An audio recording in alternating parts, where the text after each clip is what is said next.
사랑하는 성도 여러분, 저희들은 계속해서 역대기를 우리가 보고 있습니다. 이제 드디어 이 역대기의 가장 중요한 사역에 지금 포커스가 중심이 맞춰지고 있습니다. 역대기 전체의 중심은 하나님의 성전입니다. 이 성전에서 이스라엘 백성들은 하나님의 치료를 받고 하나님의 축복을 받고 하늘과 땅이 만나는, 좀 심하게는 여러분, 이 성전 건축은 창세기에 이 창조와 버금가는 것입니다. 하나님께서 우주를 창조하고 거기에 7일 동안 창조 가운데 7일에 에덴 동산에 안식을 거하게 합니다. 이 모든 것이 하나님의 성전을 짓는 것입니다. 그래서 여러분이 다윗과 솔로몬이 준비한 이 성전 건축은 성경 전체 신학적으로 볼 때 하나님의 새로운 창조를 보여주는 것입니다. 다시 하나님의 백성들에게 하나님이 임하시겠다는 것입니다.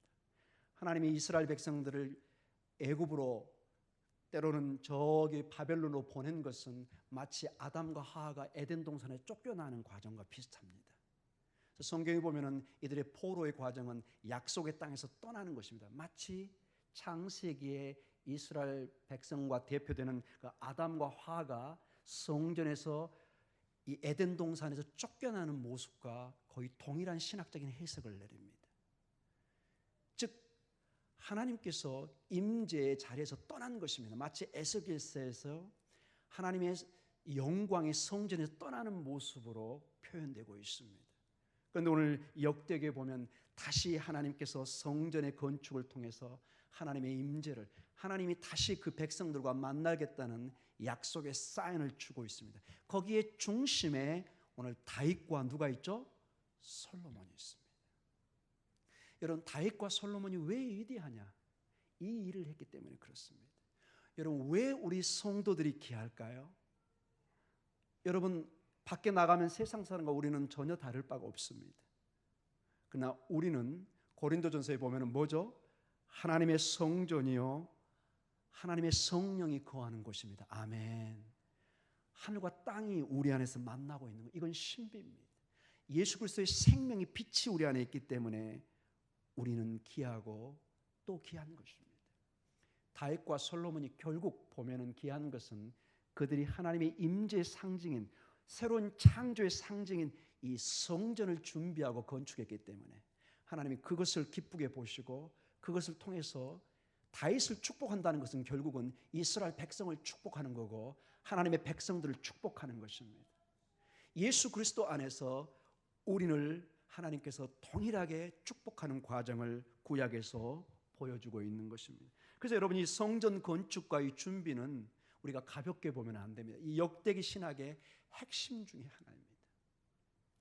오늘 여기 보면은 5절에 보면은 다윗이 이 성전을 준비해야 될 이유가 나오고 있습니다.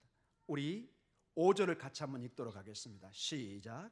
다윗이 이르되 내 아들 솔로몬은 어리고 미숙하고 여호와를 위하여 건축할 성전은 극히 웅장하여 만국의 백성과 영광 있게 하여 할지라. 그러므로 내가 이제 그것을 위하여 준비하리라 하고 다윗이 죽기 전에 많이 준비하였더라. 자, 두 가지 상황이 나옵니다. 이 일을 해야 될 솔로몬은 어떤 상태죠? 어리고 미숙합니다. 여기서 어리고 미숙하다는 것은 많은 것을 의미합니다. 아직 경험이 부족하고 이 일을 감당하기에는 너무 큰 일입니다. 왜냐? 그 중간에 뭐죠? 성전은 극히 웅장하여 뭐하죠? 만국의 명성과 영광이 있게 해야 됩니다.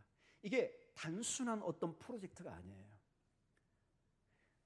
여러분, 제가 거듭 얘기했지만 신학적으로 이 성전 건축은 우주를 창조하는 것과 버금가는 일이라니까요. 여러분, 이 일을 솔로몬이 감당하기에는 아직 여러 면으로, 나이적으로나 경험적으로나 신앙적으로 미숙하고 어리다는 표현으로 하고 있습니다. 그래서 지금 다윗이 나서서 이 일을 준비하는 것을 보여주고 있습니다. 이러한 사건은 바로 그 전에 성경에 아주 중요한 부분에 이 내용이 비슷한 게 나와 있습니다. 자, 모세가 40년의 광야 생활을 준비하고 드디어 이제 약속의 땅으로 들어갑니다. 근데 하나님께서 무슨 이유인지는 정확히 모르지만은 모세는 약속의 땅에 들어가지 못하고 그 뒤를 이어서 누가 들어가게 하죠? 여호수아, 아직 어린 여호수아를 통해서 약속의 땅에 들어가게 합니다. 이 장면과 지금 다윗과 솔로몬의 관계가 마치 모세와 여호수아 관계처럼 이게 아주 오버랩이 되고 있습니다. 왜냐하면 구체적으로 그 내용을 보면은 굉장히 비슷한 내용이 나옵니다. 오늘 여기 한번 봐보세요, 여러분. 역대상 22장 12절과 13절을 한번 봐보세요. 우리 같이 읽도록 하겠습니다. 12절부터 13절 시작. 여호와께서 내게 지혜와 총명을 주사 내게 이스라엘을 다스리게 하시고 내 하나님 여호와의 율법을 지키게 하시기를 더욱 원하노라. 13절 시작. 그때 내가 만일 여호와께서 모세를 통하여 이스라엘에게 명령하신 모든 규례와 법도를 삼가 행하면 형통하리니 강하고 담대하여 두려워하지 말고 놀라지 말지어다. 아멘. 강하고 담대하여 두려워하지 말고 놀라지 말라. 하나님의 이 음성이 여러분에게 오늘 주어지기를 원합니다. 그런데 여러분, 이 거의 동일한 원어에 보면 우리 해석도 동일하고 이게 동일하게 지금 모세가 느보산에서 죽은 이후에 이 젊은 여호수아하고 이스라엘 백성들이 사실은 덜덜덜 떨고 있습니다. 왜냐? 여리고를 딱 입성해 보니까 너무 강한 성과 이 장대 같은 이 여리고 이 가나안 민족들이 딱 버티고 있는 거예요. 아직 여러 가지로 어리고 여기 성경에 나와 있는 것처럼 미숙한 이 여호수아와 이 백성들은 여호수아 자체도 어리고 미숙할 뿐더러 이 백성들이 이 여호수아의 이 젊은 리더를 믿고 따르기에는 아직 검증이 안 된 것처럼 보입니다. 얼마나 불안했겠습니까? 그때 여호수아 1장 6절의 9절 말씀, 그 유명한 말씀이 주어집니다. 우리 같이 읽도록 하겠습니다. 시작. 강하고 담대하라. 너는 내가 그들의 조상에게 맹세하여 그들에게 주리라 한 땅을 이 백성에게 차지하게 하리라. 오직 강하고 극히 담대하여 나의 종 모세가 내게 명령한 그 율법을 다 지켜 행하고 우로나 좌로나 치우치지 말라. 그리하면 어디로 가든지 형통하리니 이 율법책을 내 입에서 떠나지 말게 하며 주야로 그것을 묵상하여 그 안에 기록된 대로 다 지켜 행하라. 그리하면 내 길이 평탄하게 될 것이며 내가 형통하리라. 9절에 내가 내게 명령한 것이 아니냐. 강하고 담대하라. 두려워하지 말며 놀라지 마라. 내가 어디로 가든지 네 하나님 여호와가 너와 함께 하느니라 하시니라. 아멘. 이 9절 말씀은 거의 오늘 본문의 내용과 거의 원어는 동일합니다. 강하고 담대하라. 두려워하지 말며 놀라지 말라. 아멘. 하나님이 주신 말씀입니다. 오늘 하나님께서 동일하게 다윗을 통해서 그 아들 솔로몬에게 이 강력한 하나님의 믿음의 마음을 가지기를 원합니다. 사랑하는 성도 여러분, 어떤 면에서 우리가 신앙생활을 해갈 때 사실 다른 것이 두렵거나 다른 것이 우리에게 위험이 아니라 우리의 마음 자세입니다.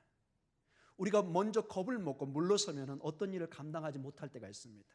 그래서 여러분 운동할 때 항상 뭐라고 그러죠? 영화에 보면 주로 나오잖아요. 서로 모여가지고 파이팅! 파이팅! 파이팅! 하잖아요, 여러분. 그게 뭐 하는 거예요? 힘을 넣어주는 거예요. 여러분, 저는 실제 그런 운동은 많이는 안 해봤지만은 여러분 운동장에 운동선수들이 막 뛰고 그렇잖아요. 한 인간이 전반전 40분, 후반전 40분을 풀로 뛴다는 것은 거의 뭐 쓰러집니다, 여러분. 근데 그 선수들의 나중에 하는 얘기가 뭐죠? 관중들이 막 대한민국 박수치고 난리치니까 막 힘을 받는 거예요, 여러분. 자기도 상상할 수 없는 힘이 나서 몸이 붕붕붕 떠나진다는 그런 감정을 제가 많이 들어봤어요. 그 수만 명이 응원하는 그 가운데 막 기운이 막 들어가는 거예요. 그래서 그 민족심과 그 응원과 함께 이 사람이 초인적인 힘이 일어납니다. 마치 여러분 가끔 이게 메디칼 거기에 이게 보고가 나오는데 아이가 보통은 차를 들을 때 이게 차가 보통 3톤에서 5톤이 들기 때문에 인간이 들기는 거의 불가능합니다. 아무리 큰 장정도 잘못하면 허리 다 나가버립니다. 근데 여러분 우리 집사님이나 우리 권사님께 연약한 여인들이 아기가 순간적으로 차에 깔리잖아요. 어떤 현상이 있는 줄 아세요? 이건 많이 기록이 나와 있습니다. 가서 그냥 차를 들어버립니다. 그 엄마가 도저히 평상시 여기 염창시장에서 물건 하나 들고 오는 것도 무거운데 그냥 차를 들어버립니다. 순간적으로 이 아이에 대한 사랑과 이 아이를 살려야 된다는 그 힘 때문에 초인적인 힘이 들어갑니다. 결국 여러분, 우리 안에는 강하고 담대해야 될 정신적 영역이 남아있다는 것입니다. 사랑하는 성도 여러분, 우리 신앙생활도 마찬가지입니다. 사실은 외부적인 그 어려움보다도 우리의 믿음과 자세입니다. 내가 하나님 앞에서 할 수 있다, 예수 그리스도 안에서 내가 무엇이든지 할 수 있다는 그 강한 믿음이 있을 때 정말 해낼 수 있습니다. 아멘. 그냥 뜬구름 잡듯이 한다는 그런 것이 아니라 강력한 하나님의 그 약속의 말씀을 붙들고, 여기 오늘 말씀처럼 강하고 담대하고 두려워하지 말고 놀라지 말라는 이 명령을 가지고 여호수아가 여리고를 돌고 가나안 땅에 들어갈 때 승리를 하는 것을 우리가 보게 됩니다. 사랑하는 성도 여러분, 성경의 원리는 우리의 힘과 능이 아니라 오직 여호와의 신만이 가능한 일들입니다. 하나님의 기운이, 주의 성령이 임할 때 제가 주일날 외쳤던 그 산상수훈의 그 삶을 살 수가 있습니다. 우리의 힘으로는 그 고귀한 도덕적 윤리를 이행할 길이 없습니다. 그러나 주의 성령이 임할 때 강하고 담대한 믿음으로 우리는 하나님의 백성으로 살 수 있는 것입니다. 우리 목동중학교 성도님들은 이 강하고 담대한 신앙으로 우리에게 주어진 많은 어려움과 고통과 슬픔이 있을지라도 박차고 나가기를 기도합니다. 이 그 영어표로 브렉스루란 말이 있습니다. 뚫고 나가는 것입니다. 마치 폭풍과 불어올 때 그 바람을 뚫고 치고 나가듯이 이 믿음으로 나아갈 때 하나님이 함께 하시는 것을 보여주고 있습니다. 그래서 이 다윗이 솔로몬에게 이렇게 준비하고 하는 것이 단순히 왕인 아버지가 아들에게 정권을 이양하는 차원보다는 이 역대기에서는 이 여러 이 본문의 내용을 통해서 마치 모세가 여호수아에게 그 지도권을 넘겨주면서 하나님의 그 임재와 능력이 동일하게 여호수아를 통해 임해서 하나님의 일들을 수행하게 하는 그런 모습을 오늘 동일하게 보여주고 있습니다. 즉 여기서 가르쳐주는 것은 모세의 일이 여호수아의 일이었고 여호수아의 일이 모세의 일이었고 결국 이 모든 것이 하나님의 일인 것처럼 지금 다윗 왕의 일이 솔로몬에게 연결되고, 이건 단순히 솔로몬의 일이 아니라 다윗 왕의 일이 솔로몬 왕의 일이고 솔로몬 왕의 일이 다윗 왕의 일이라는 거죠. 결국 이 모든 것은 하나님의 일인 것을 보여주고 있습니다. 사랑하는 성도 여러분, 그리고 오늘 성전 건축의 목표가 나옵니다. 자, 역대상 22장 7절과 19절 말씀을 먼저 7절을 보도록 하겠습니다. 7절 같이 읽겠습니다. 시작. 다윗이 솔로몬에게 이르되 내 아들아, 나는 내 하나님 여호와의 이름을 위하여 성전을 건축할 마음이 있었으나. 단순히 성전이, 여기서 이게 여러분 조금 더 제가 수요일은 긴 시간이 아니라 짧게 하는데 이건 좀 설명하도록 하겠습니다. 여러분, 고대 세계의 왕의 가장 큰 힘은, 왕의 업적의 핵심은 뭐냐? 성전을 건축하는 것입니다.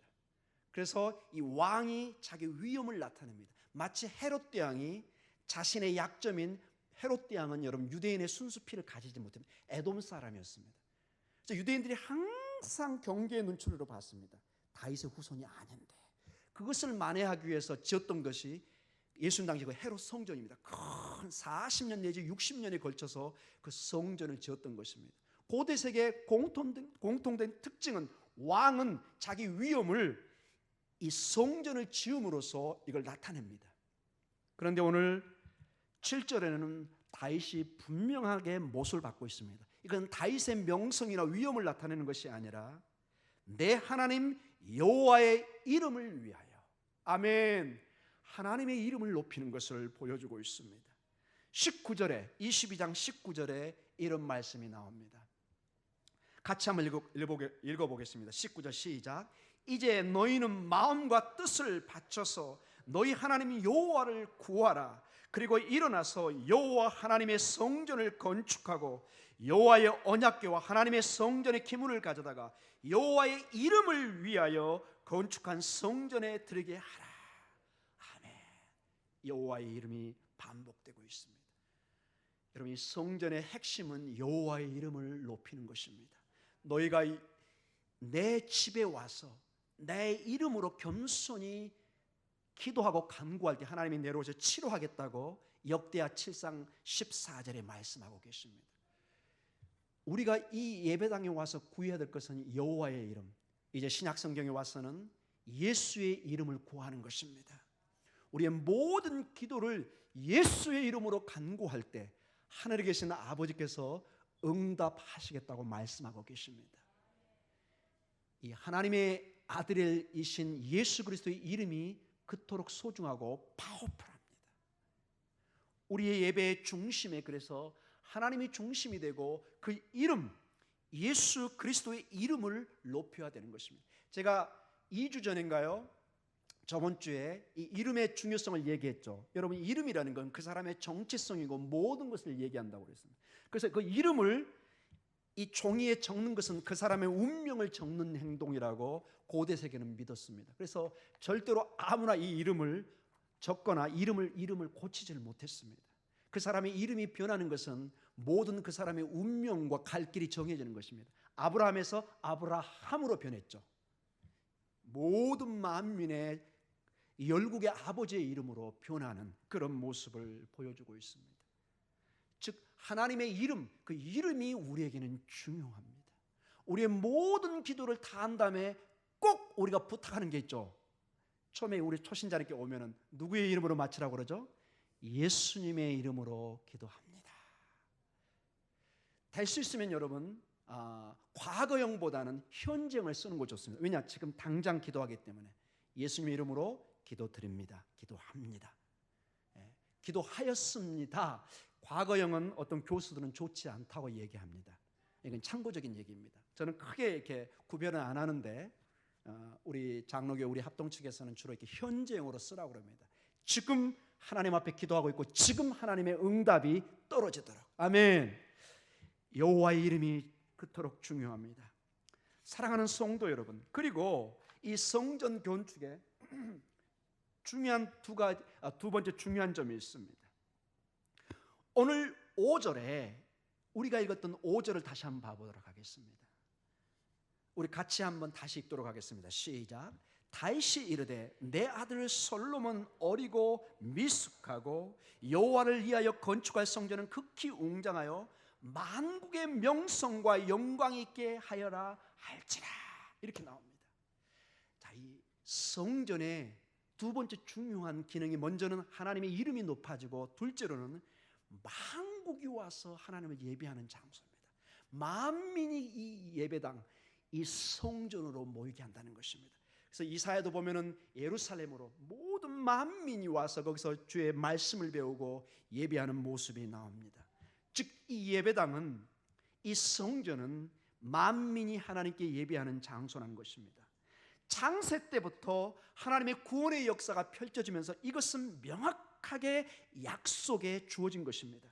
창세기 12장 1절과 3절에 아브라함에게 주셨던 이 약속을 보면 하나님의 계획이 분명하게 나와 있습니다. 성전이 지어지기 전에 이 약속이 이미 주어지고 있습니다. 우리 같이 읽겠습니다. 여호와께서 아브라함에게 이르시되 너는 너의 고향과 친척과 아버지의 집을 떠나 내가 네게 보여줄 땅으로 가라. 내가 너로 큰 민족을 이루고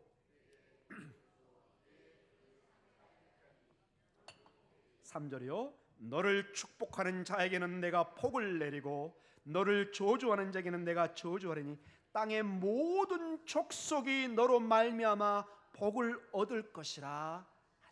아멘. 땅의 모든 족속이 아브라함을 통해서 복을 받습니다. 이것이 이스라엘 역사에 이루어지는 것이 주의 성전을 통해서 만민이 하늘과 땅이 만나는 그곳에서 하나님의 축복을 받습니다. 아브라함과 사라를 통해서 주어진 이 약속은 그런데 궁극적으로 예수 그리스도의 성육신을 통해서 완성됩니다. 예수님의 만방을 향한 빛이며 이스라엘의 영광인 것을 이제 드디어 성경 본문에 보여주고 있습니다. 누가복음 2장 30절과 32절에 보면은 그 나이 많은 시므온이 그 마리아가 엉거운 그 아이를 보면서 어린 예수 그리스도를 안으면서 하나님께 찬양하는 기도가 나옵니다. 거기에 이런 내용이 나옵니다. 같이 한번 읽어보겠습니다. 시작. 내 눈이 주의 구원을 보았사오니 이는 만민 앞에 예비하신 것이요 이방을 비추는 빛이요 주의 백성 이스라엘의 영광이니이다 하니. 아멘. 시므온, 하나님의 성견자, 어떻게 보면 하나님의 예언자일 수도 있겠죠. 늘 하나님 앞에 기도하고 하나님의 성전에서 늘 하나님의 그 약속의 아들을 기다렸던 이 시므온 눈에 이제 이게 보이기 시작하는 것입니다. 아브라함에게 주었던 그 약속, 예루살렘 성전을 통해서 약속했던 그 약속이 이제 한 아이인 예수 그리스도를 통해서 이루어지고 있는 것을 봅니다. 만민이 예비됩니다. 이방을 비추는 빛이요 주의 백성의 이스라엘의 영광이라고 말씀합니다. 여러분, 우리가 마태복음 볼 때 이미 4장에 예수님의 사역 중에 어디를 주로 초점을 사역을 하죠? 이사야 9장 1절을 성취합니다. 흑암에 앉은 이방 땅 갈릴리에 이제 사역을 시작합니다. 여기에 빛을 비추는 사역을 합니다. 온 그 이방의 빛은 결국은 만민에게 가서 빛을 비추는 빛인 것을 보여주고 있습니다. 사랑하는 성도 여러분, 이것이 계시록 5장 9절과 10절에 종말론적으로 이것이 마무리되면서 우리에게 강력한 메시지로 주어지는 것을 보여줍니다. 만방으로부터 사람들이 주님을 예배하는 놀라운 사건이 이루어집니다. 9절 한번 같이 읽겠습니다. 시작. 그들이 새 노래를 불러 이르되 두루마리를 가지시고 그 임봉을 떼기에 합당하시도다. 일찍이 죽음을 당하사 각 족속과 방언과 백성과 나라 가운데서 사람들을 피로 사서 하나님께 드리시고. 아멘.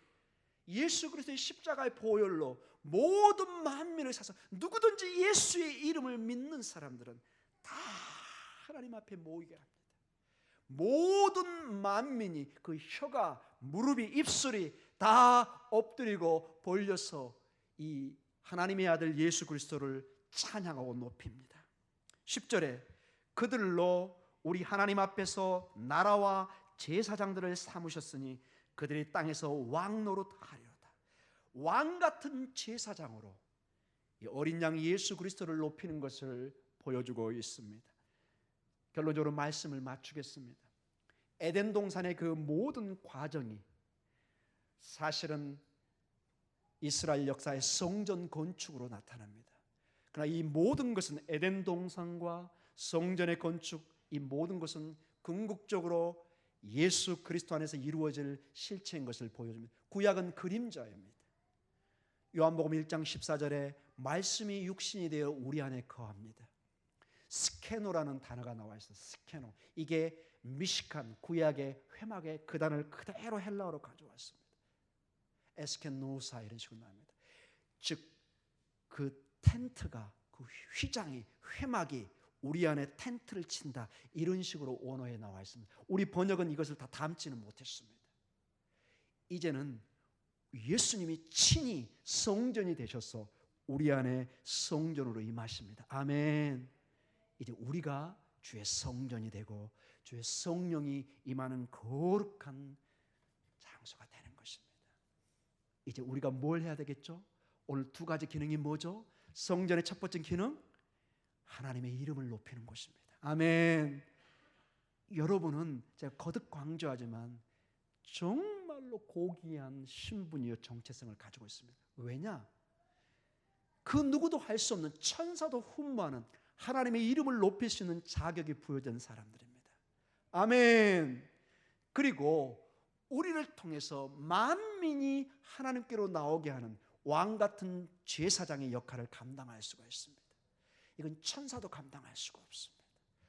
여러분과 저는 그저 싸우고 그냥 살다 가는 그런 정말로 길거리의 그런 사람들이 아니라, 먼지처럼 사라지는 그 당 아담이 아니라 왕 같은 제사장입니다. 우주의 왕이신 하나님의 이름을 높이고 나를 통해서 만민이 오게 하는 하나의 통로가 되게 하는 고귀한 신분입니다.